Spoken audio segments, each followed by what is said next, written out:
Good morning, day 16. I'm heading to Paducah today. Here in a minute, I'm going to pull anchor. Engine's warming up.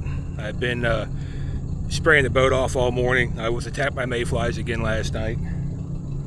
The entire boat was covered again. Figured you didn't want to see that nasty stuff again, but yeah, I had to hose it off, scrub it down, hose it off again. So engine's warmed up, going to pull anchor. We're going to head to Paducah. We're probably not going to be able to get fuel today.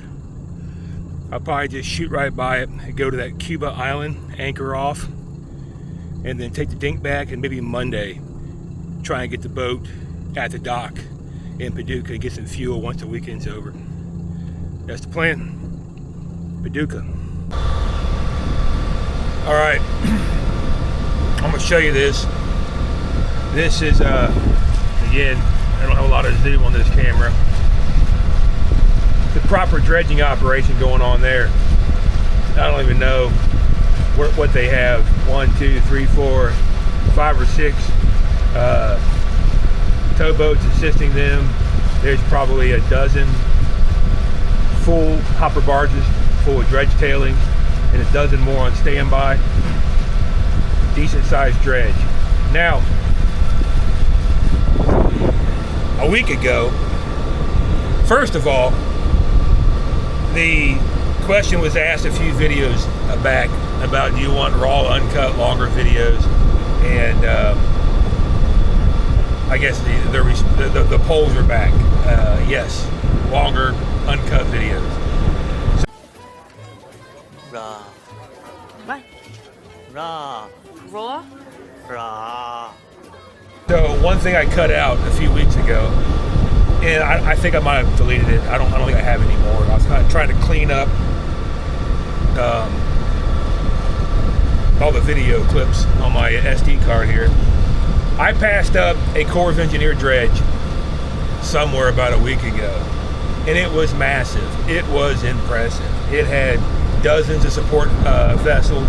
It had miles and miles of discharge pipe floating in the river. And one thing it had was I call them floating hotels. It's a huge, massive barge with a massive building from end to end, all corners. It is just a massive hotel. I think it was 24 or 26 rooms on each floor. I counted. It's just like a giant hotel floating for the crew to live while they traveled around the river system dredging, maintaining the channels. Well, that led me to another story.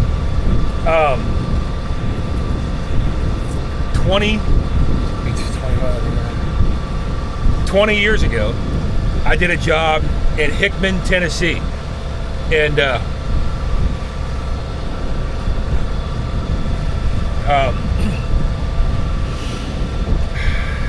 what's I doing? Oh, we did a lot of things down there. I had to, first off, I had to salvage a barge that had like soybeans on it that were all rotten and nasty. And then we had to salvage and recover a boat, take it with us, that was pushed into the bank like that one you saw, and it kept sinking over and over as the water kept coming up and down over the years. It sat there for years like that. And then the company I was with also bought some ukes and bought a big crane down there. So I was in Hickman, Tennessee 20 years ago, and I showed up to salvage that barge right off the bat. And there's an umbilical, a dive umbilical, sitting there curled up with a Superlight 17 on this, on the umbilical. And the guy that owned the property said, "Oh, I got my own diver. He'll be here in a little bit." I said, "Okay." So I'm working with another diver. That's cool. Not doing a job by myself. That's cool. Sheriff, I got to zoom in here. They're dredging, so I'm trying to get around all this stuff. So the sheriff shows up. Sheriff's car pulls up the parking lot, and this guy gets out and comes down to the bank, gets on the barge, puts a dive hat on, gets in the water. And I was like, that's a diver? You know, first of all, he was, I'm not even going to say it. I looked it up online, I Googled it. It's not offensive to the people that originate from this area, or that area of that descent. But I'm not going to. Anyway, you've seen Waterboy. You get the guy that talks like that in Waterboy. It's one of those guys. Couldn't understand a word he was saying. I don't think he had any teeth. Me tug dog, yeah. Okay. Just have the defense run sprints. I get right there, Calais. All right, now, hey. Lido, man. Now we win, I kind of fuck all we go. That way, I got a book call that man, man. Isquiliodo. Luego de tan va me puse on the via, coile rojo y reflexión va me puse ahí. So anyway, he was in prison, some kind of work release program. So every day, the sheriff would show up, this guy get out of the sheriff car, get in the water, go diving, and then he'd go back to jail for the evening and then come back to work the next day. And I'm like, man, I had just started diving, maybe 5 years in the business then, and I was thinking, man, what did I get myself into? What kind of industry is this? And then I was like, well, maybe we're in high demand. We're in such high demand, they let us out of prison to go to work. I couldn't believe it. But anyway, that guy, one day, again, no one could understand the word he was saying. No one understood anything he said. And one day he gets into a John boat. I'm trying to maintain, here we go. He gets into a John boat and takes off one day. And I'm like, well, prison break. There he goes, guys, he's gone, you know? And what it was is there was a passing Army Corps of Engineers dredge. Huge dredge going down the middle of the river in Hickman. And this guy takes off, gets alongside the dredge, doesn't get out of the John boat, and he throws a line, they tie him off. I'm watching him go by, and there's 2 or 3 people, he's by an open door, and they're talking to him while he's sitting in the John boat. They start loading the boat up with white containers. Just loading it up with white containers. Like, what is going on? Guy comes back, starts handing out those big styrofoam to-go containers. Man, we had ribs, corn on the cob, scalloped potatoes. We had, some of them had burgers in them, some of them had steak in them. It was hundreds and hundreds and hundreds of dollars in food. And they just, he must have had 2 dozen, maybe more, of these styrofoam containers full of food. And I was like, what? You know, I'm young. I was like, what? I didn't know. You know, I've been on the river for maybe 4 years, 5 years at that time. I was like, what is going on? And I was told at that time that, this gets 20 years ago, I've never heard of it ever again, that if you're working on the river, the government, you know, that was a government vessel, the Corps of Engineers, they have to feed you, period. If you see a government boat go by, go out there, get food, come back, go to work. He goes, they got to feed you if you're working on the river. And that's what the guy told me, and I witnessed it firsthand. I saw it. He didn't get on the radio. He didn't talk to anybody. He just saw the boat, jumped in a John boat, took off, got a ton of food, came back, fed everybody. And that's what everyone told me. That's how it worked out. And I've never experienced it ever again. I've heard stories when I'm down south on the Gulf Coast, when you see Coast Guard, little rubber boats, rib boats at waterfront bars and restaurants. I've heard stories, I don't know if it's true or not, guys say, well, you can go down there if you're on the balcony looking down at the Coast Guard, hanging out down there, and ask the Coast Guard to take you to another bar. You're too drunk to get in your boat, take me to another bar, and they will. That's what I heard. I don't know if it's true or not, I don't know. But I did witness the food thing. The Corps of Engineers fed all of us just because we were working on the river. And I think when I said the story the first time when I recorded it was a lot better, but I think I deleted it. But people wanted, you know, I'm gonna put a little clip here what they wanted. And Ra. What? Ra. Rolla? Ra. so there you go. But that's a proper dredge over there. Unlike those little rinky-dink tiny ones in the Illinois. I guess if you're only going to dredge the channel to 9 feet deep tops in the Illinois, you don't need a real dredge. I mean, I love it out here. We're in the Ohio. I was trying to tell the couple other boats about this place because they were complaining about how many times they bottomed out on the Illinois, and I hit bottom 6 times on the Illinois. Here, I'm in 54 feet of water in the channel. I went 3/4 of a mile all the way to the tree, way out that way. No, they're that way. To anchor off last night against the tree line. So I think I was 3/4 of a mile out from the channel. I was still in 21 feet of water. Proper river. I like it. It's cleaner. So don't get discouraged. You start out in the Illinois. But I'll give you this though. In the Illinois, the boaters are more courteous. They do not fly by you. They do not wash you out with a wake. If a fishing boat wants to pass you up or coming at you, they'll call you on the radio if they're behind you and let you know they're behind you, and they're going to do a slow pass. They'll creep by in an idle and they'll take off when they're in front of you. Even a fishing boat coming at you will not wake you. They'll slow down, pass you, then speed up again. Here in the Ohio, no. They don't care. They don't care. They'll throw a 7-foot wave at you while you're trying to sleep. They don't care. So a little difference there, but that's that. Saw another real dredge. If I can find if I didn't delete the video of the Corps of Engineer dredge, I'll show you little clips of that. But yeah, it reminded me. It always reminds me. Every time I see one of those, it reminds me of that guy on the prison work release program to go to work and be a diver. I thought that was kind of funny. All right. Still trying to recover from this. So the channel's deep here. I see 48 foot, 53 foot, 56 feet. So I'm cruising at about, we'll say 28 feet of water. So I'm cruising at 28 foot of water, autopilot's on. I'm over here in the hammock, just chilling. There's a little line, goes across the river. And there's a lot of power lines across the river. I figured submerged pipeline. So I'm just cruising. It got down to about 28 feet, 25 feet. I'm still cruising. I look out ahead and I see some turbulent water. I'm like, well, okay, so maybe they got riprap. I look over at my screen. I kind of look over. I'm like, oh, okay, I see the line going across the river. It goes all the way across the river. It's not like a little spot. That's okay, probably a submerged pipeline. I didn't zoom in on it because I was, over there in the hammock. And I saw turbulent water all the time in the Mississippi. Even in 56 feet of water, when I crossed a wing dam, it would stir the water up. So I just assumed, okay, pipeline, riprap on the pipeline, stirring the water up. But I could just look out there and see it wasn't a very big area. So I just kept going. All of a sudden, holy mackerel, all kinds of alarms started going off.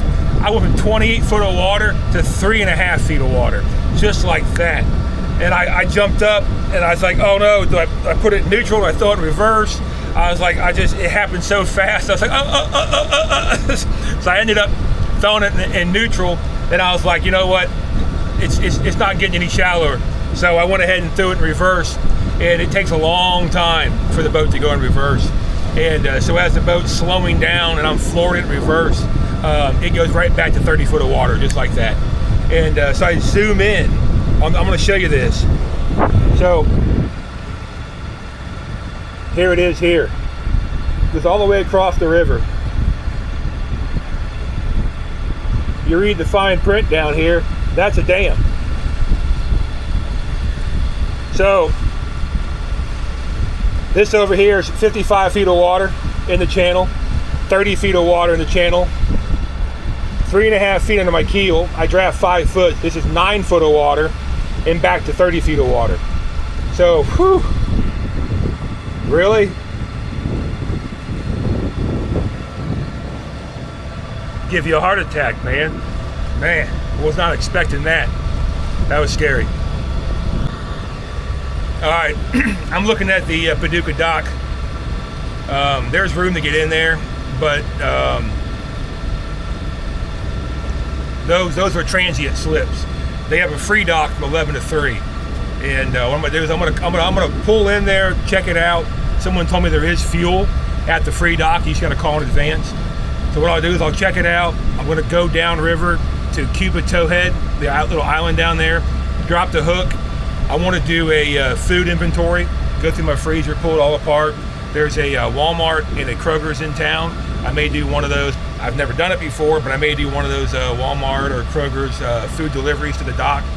I may come back up here tomorrow or the next day, bring the boat back up here to the free dock, get some fuel, get groceries delivered, things like that. I'll show you. It's not very big. Zoom in. That's the free dock. It's downriver of downtown. Downtown's around the corner. You slow down a bit. I'm gonna get in there real fast. I don't want to pass it up. Anyway, it got me thinking. I may bring the dink back up here tonight. I was here several years ago doing a job for my company. I had a diver with me, and we went out to dinner downtown, and we found this place. I don't know what it was called, but I'm gonna go there tonight. And they had gourmet burgers. And I remember it was late at night. We're the only ones in there. I'm talking to the manager. I said, what's the most popular burger you got? And she said, this one right here. And I couldn't read or pronounce anything that's on the burger. I couldn't pronounce anything. I'm like, whatever, I'll take it. Let's go. Let's eat it. So she brings this burger out. It's got a 6-inch toothpick stuck at the top of it, hold it together. And I remember mopping up my plate, getting all the crispy pieces of bacon off my plate, eating when I was all done. And I asked the diver, God rest his soul, he's passed away now. But I asked the diver, I said, hey, where'd my toothpick go?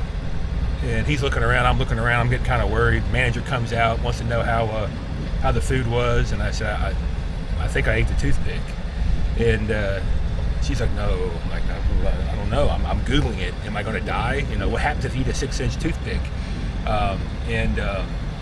Oh wow, it was a big paddle boat, a big paddle wheel boat in here. I'm gonna go right by it. I'll get a picture of that.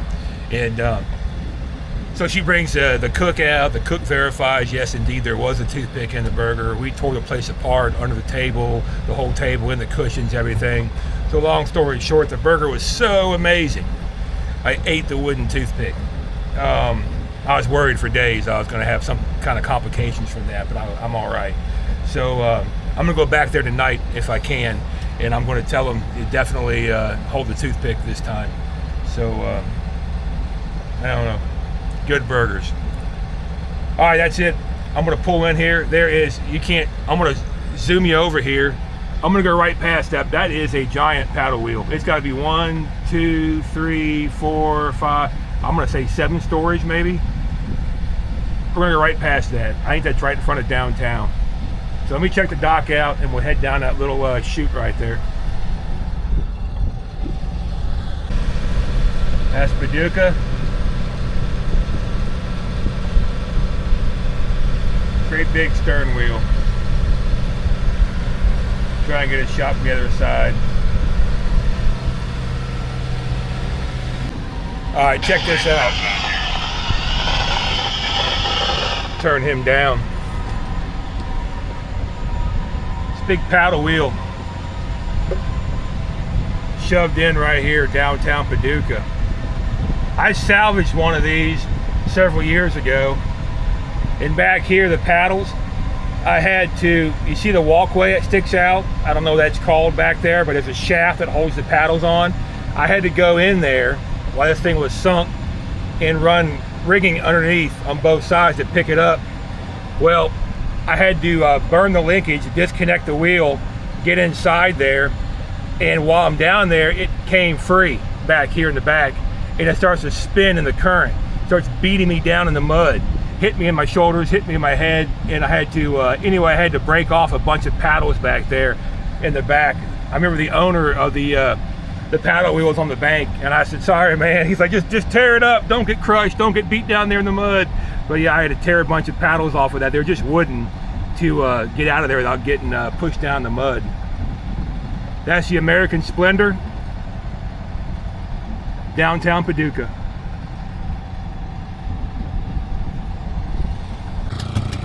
Small world. Let me turn the boat around. Put the boat's up there in a chute. I dropped the hook, and I saw on my GPS I had a job site marked right behind it. And I made a few phone calls, and sure enough, I put these cells on in Paducah. We welded the ladders on, put the cells on. They come in 3 pieces. We hang them from T-irons, get them set in elevation, Those bolts come 40 feet long. I measure the bolts. They cut them topside. I use a hydraulic ram underwater, squeeze the band together, and chase it with bolts. We used to weld the bolts. We don't do that anymore. I ain't just lock nuts on these. Every Audi across the top's welded. Ladders are welded on. Don't ever say my welds are ever going to break. That ladder's been beat to death. Not a single one of my welds are busted. But it's a belly band right here. Small world. Had no clue that I was going to be anchoring right next to a job site I did a couple years ago. But they never go on during low pool or normal water level. For some reason, they call me to put them on when the water's up, way up there. 30 feet up, 20 feet up. Hey, put this belly band on for us. And it's like trying to hang a kite in a hurricane. But they're 3 pieces. They wrap all the way around. They squeeze tight. And bolt them up underwater and weld the top. There's 3 sets of bolt clips. There's a set of bolt clips in the back as well. But that's a belly band. Small world. I knew this trip was going to be a little shot down memory lane, but the bank looks different. I think it was mowed at that time. That's why I didn't recognize it when I came by. But there you go. Noah, Justin, you guys were on that job. I think it was just 3 of us, matter of fact. That was it. Did all that. All right, dinner time now. Morning. Morning 17. I pulled the hook. I came down here to the fuel dock. I had an 11:30 appointment for fuel. That didn't work out. It's over capacity. There's boats rafted off, the boats rafted off, the boats rafted off, and I'm not getting in there. So I anchored off in front of downtown, and it's sketchy. Here, I'm right against the rocks. I went around and around and around numerous times trying to drop the hook here, but the wind is blowing directly towards those steps right there. The wind's blowing right there, and the current is going this way, hitting that rock outcropping and coming back up this way, making a little eddy. So it's I went around and around and around. I just said, the heck with it, I'm dropping the hook, and I'm probably 45 feet off that pile of rocks with the wind blowing me right towards it. I got a construction site, marine construction site over here, so I'm not going to get too close to that. So not ideal. I'm going to get the scooter out, throw it in the dink, go to the city dock. Maybe I will. Maybe I'll just take the dink over there, go to the city dock, and then go get some exercise, walk, go find some lunch, and then maybe later see if I can get in there. And then it's easier to get the scooter on and off the boat when you're tied to a dock versus in and out of that dinghy. And that's that. I'm going to get some groceries. I'm not going to do I don't need that much groceries, so I'm going to make a trip down to the Dollar General and or Save a Lot or whatever it is, small little grocery store, 1.5 miles away, or maybe almost 2 miles away. I'll take the scooter down there, get some groceries, come back and get some fuel when I can. If I can't get it today, I'll try again tomorrow. If not, I'll do fuel runs. There's a gas station 3 miles away. I go back and forth in the scooter and do fuel runs if I have to. That's it. We're right against the rocks. Kind of scary. All right, excuse me. I'm anchored off downtown Paducah. I tried to get fuel this morning at Paducah Dock. It was full. I couldn't get in there. So I ended up just going to town, getting some lunch. I came back with the dink, loaded the scooter up in the dink, went back to the dock again, went and did a grocery run, 5 mile trip back and forth, filled a backpack full of groceries. Scooter's really pulling its weight. Engine's warming up now. I'm gonna pull anchor from downtown Paducah, head back to Cuba Island. I'm gonna anchor off there again tonight, and then I'm gonna come back here and try and get fuel in the morning. That's that. A lot of loopers on that dock, hard to get in. So we'll see how it works out. I got plenty of fuel. I can go another week, 2 weeks maybe, 12 days maybe, before I need fuel again, but I might as well while I'm here. So that's that. Pulling the hook, going back to Cuba Island.